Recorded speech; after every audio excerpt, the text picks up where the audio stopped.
Je vais démarrer tout simplement par une première question après vous être présenté, qui est tout simplement votre vision et votre définition du Beyond Banking. Est-ce que vous pouvez nous le préciser?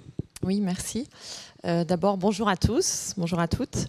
Je suis directrice générale adjointe du Crédit Agricole d'Île-de-France, mais depuis un mois seulement.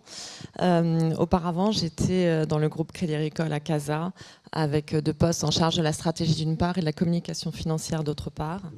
Et donc, au Crédit Agricole, effectivement, la notion un peu de beyond banking, c'est comment est-ce qu'on peut faire pour, au-delà de proposer des services, vraiment se positionner un peu en partenaire de vie du client. Et c'est les échanges qu'il y a eu là jusqu'ici, c'est-à-dire que ce qui compte, en fait, c'est quelle valeur on peut ajouter au client.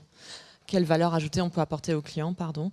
Et c'est vrai qu'on a commencé en fait assez simplement avec des services bancaires. Et là, on vient de parler par exemple des solutions de paiement. On peut avoir évidemment des solutions d'épargne, bilan, hors bilan. On peut aller vers l'assurance. Et donc aujourd'hui, c'est devenu assez commun. Mais en réalité, l'activité d'assurance dans le groupe Crédit Agricole, on a commencé un peu en mode start-up dans les années 80-90. Et puis, donc ça, c'est des choses qui sont considérées maintenant comme étant voilà, bancaires, services financiers. Mais ce qu'on a essayé de mettre en place aussi pour aller au-delà, c'est par exemple répondre aux besoins immobiliers des clients. Puisqu'en France, en fait, on a 61% du patrimoine des Français qui est de l'immobilier.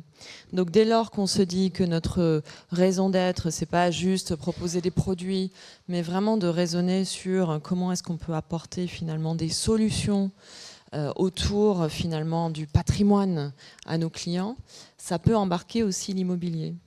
Et puis si ça embarque l'immobilier, ben, ça peut aussi embarquer des solutions, par exemple sur le logement, sur la recherche d'appartements, sur la gestion locative.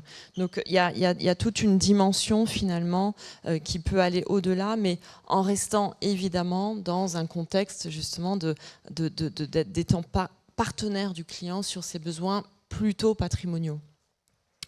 Très bien, merci beaucoup. Alors, avec cette définition du million, donc d'aller au-delà, donc vous nous avez donné cet exemple concret sur l'immobilier. Est-ce que votre objectif, c'était de conquérir potentiellement de nouvelles cibles par rapport à votre offre initiale? Comment est-ce qu'elle s'intègre sur votre offre actuelle par rapport à ça? Alors, notre objectif, c'est toujours de conquérir, évidemment. Hein. Quand on est justement leader, notre but, c'est de conquérir et de se développer par la croissance organique. Mais la conquête, elle passe aussi, pour nous, et là encore, c'est des choses qui ont été évoquées tout à l'heure, par la satisfaction client. Donc, la question, c'est comment est-ce qu'on peut créer de la valeur ajoutée pour les clients, et comment est-ce qu'on peut faire, nous, pour créer de la valeur pour le client et pour nous. Et dans l'exemple, par exemple, de l'assurance, ce qui est assez intéressant, c'est que depuis quelques dizaines d'années, les banques assureurs ont pris beaucoup de parts de marché aux assureurs purs, notamment parce que les banques connaissent les moments de vie finalement qui intéressent les clients, le moment où ils vont acheter un appartement, le moment où ils vont acheter une voiture, par exemple, avec des solutions de financement. Et donc, on connaît finalement ces moments de vie. On connaît aussi leur appétence au risque. Donc on sait, dans une démarche par exemple patrimoniale, est-ce qu'ils auront plutôt envie d'avoir de l'immobilier ou autre? Quels sont leurs projets? Est-ce qu'ils ont des projets de financer l'étude de leurs enfants, leur retraite? Donc ça, c'est quelque chose qui apporte de la légitimité en fait en réalité. C'est-à-dire que nous sommes légitimes pour apporter ça. Et la valeur qu'on apporte aux clients, c'est de la satisfaction. Et puis c'est vrai que pour nous, le fait de descendre la chaîne de valeur, ou de la remonter d'ailleurs, peu importe comment on en parle, ça permet aussi de proposer des services à valeur ajoutée. Donc ça permet de créer des revenus dans un contexte où il y a beaucoup d'offres qui sont de plus en plus commoditisées en fait en réalité. Donc ça permet de créer de la valeur pour nous. Et puis évidemment, ça permet aussi, comme vous le disiez, d'aller capter des clients.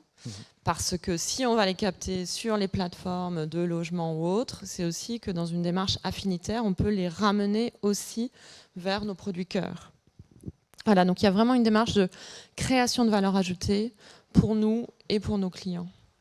Très bien. Est-ce que du coup, en termes de retour d'expérience par rapport à cette captation d'informations, de moments de vie sur lesquels vous n'étiez pas forcément positionné, est-ce qu'il y a finalement un retour d'expérience spécifique que vous avez pu avoir? Est-ce qu'il y a des choses qui vous ont surpris, d'autres qui étaient finalement conformes à vos attentes? Alors, je vais peut-être citer plusieurs exemples. Un exemple qui concerne plutôt le groupe Crédit Agricole, c'est-à-dire l'assurance. Et sur l'assurance, ce qui était intéressant, c'est qu'on s'est rendu compte que donc on a une solution d'assurance dommage qui s'appelle Pacifica, et on a plus de 90% de personnes qui sont satisfaites, heureuses après un sinistre.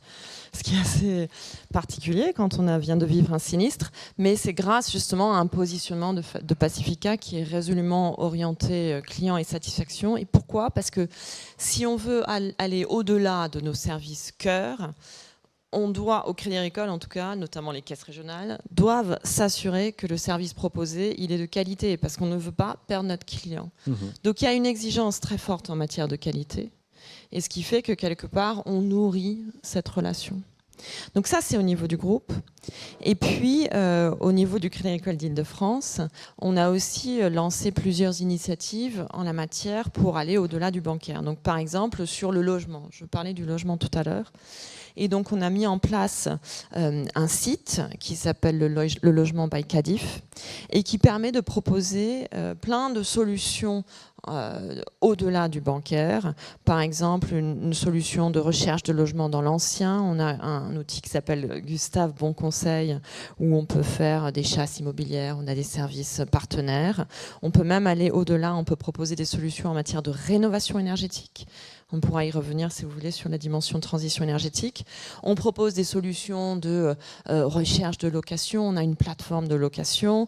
On peut proposer de l'investissement dans les logements neufs. Donc ça, on a cette dimension dans le logement.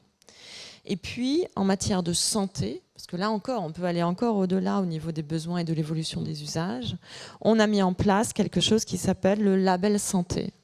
Donc, c'est fort du constat qu'on a plus de 70% des Français qui sont dans un désert médical. Donc on s'est associé avec des collectivités locales, des syndicats, et on a lancé en 2020 ce label santé. Et ce label permet notamment un accompagnement spécifique des professionnels de santé avec des experts spécialisés dans l'entrepreneuriat, des prêts bonifiés pour les personnes qui s'installent, des solutions assurantielles spécifiques. Et le retour d'expérience, là encore, c'est une très forte satisfaction client. Un indice de recommandation de client de plus 44%, donc une très forte satisfaction client. Et donc, une conquête, parce qu'on a accru notre pénétration dans ces professions libérales de santé. Et peut-être que du coup, en termes de retour d'expérience un peu global, en fait, souvent, il y a des sujets sur lesquels les banques ne sont pas nécessairement considérées comme légitimes. Elle ne l'était pas sur l'assurance, elle ne l'est pas encore considérée comme légitime sur la transition énergétique, mais on peut en parler, et notamment sur les particuliers. Mais en fait, on se rend compte que les clients, ils ont besoin d'une approche globale. Ils sont contents d'ailleurs quand on est proactif avec eux dans des moments qui sont spécifiques correspondant à leurs besoins. Donc le fait d'aller au-delà des solutions cœur du bancaire permet de toucher le client dans ces moments plus spécifiques. Et puis peut-être aussi un autre retour d'expérience, c'est que dans les exemples que je vous ai cités sur le CADIF, on l'a fait avec des partenaires. Et en fait, on se rend compte que la dimension un peu universelle en termes d'universalité des besoins, universalité des canaux, elle peut s'accompagner aussi d'une forme d'universalité dans les expertises, c'est-à-dire qu'il ne faut pas hésiter à s'entourer d'experts, à faire des montées en compétences internes, mais donc les partenariats aussi, c'est assez clé. Très bien, merci beaucoup. Et du coup, si je vous demande de vous projeter à vraiment plusieurs années, est-ce qu'on peut imaginer que le Crédit Agricole Île-de-France se retrouve sur des secteurs ou des sujets complètement déconnectés de son métier d'origine? Et est-ce que, si je vous demande de réfléchir peut-être à 4, 5, 10 ans, est-ce qu'on pourrait peut-être se positionner sur quelque chose de complètement inattendu? Alors, inattendu il y a quelques années, aujourd'hui sans doute moins, mais oui, je pense que les banques notamment aujourd'hui se positionnent assez fortement sur la transition énergétique. Et donc en fait, aujourd'hui, il y a beaucoup de choses qu'on fait, notamment pour les entreprises. Donc d'ailleurs, au Crédit Agricole, on a lancé, au Crédit Agricole d'Île-de-France, pardon, on a lancé le premier crédit trajectoire décarbonation. pour les entreprises, une solution assez industrielle qui permet finalement d'avoir un bonus au niveau du coupon payé sur le crédit dès lors qu'on atteint des objectifs de net zéro. Donc le fait d'atteindre une neutralité carbone à 2050. Donc on est en train de mettre en place ces choses-là, mais en fait on en est encore au balbutiement, parce que là je vous ai parlé par exemple des entreprises, mais les particuliers aujourd'hui, donc toutes les études clients le montrent, ils ne comprennent pas comment une banque pourrait les aider à les accompagner dans leur transition énergétique. Parce que pour les particuliers, la transition énergétique, notamment en Île-de-France, c'est la rénovation de leur logement. Et donc, aujourd'hui, à la rigueur, un assureur est considéré comme étant davantage légitime parce que l'assureur, il connaît l'artisan, voilà. Une banque, non. Mais en fait, quelque part, on se rend compte que, si je vous reprends par exemple l'exemple de l'Île-de-France, en Île-de-France, on a quasiment les 3/4 des résidences qui sont en copropriété. Donc, en fait, quelque part, il faut proposer des solutions pour financer des travaux qui puissent être adaptés aux particuliers qui ont besoin de financer leurs travaux, mais aussi à cette copropriété. Comment est-ce qu'on fait ? Et donc, on a cette légitimité, notamment en Île-de-France, au Crédit Agricole d'Île-de-France, parce qu'on a un contact avec nos 8000 clients syndics de copropriété. Donc, eux, ils savent quand est-ce que le bien qu'ils gèrent va faire l'objet de travaux. Et on peut mettre en place tout un procédé qui permette d'élaborer des prêts pour tous les copropriétaires. Donc, c'est quelque chose d'assez complexe, mais quelque chose sur lequel on peut avancer. Puis même les professionnels aussi, on peut leur apporter des solutions. On sait quand les agriculteurs vont changer leur bâtiment d'exploitation et s'il faut les aider à mettre des panneaux photovoltaïques, par exemple. D'accord, merci beaucoup. Ça laisse beaucoup de perspectives pour les années à venir pour le Crédit Agricole Île-de-France.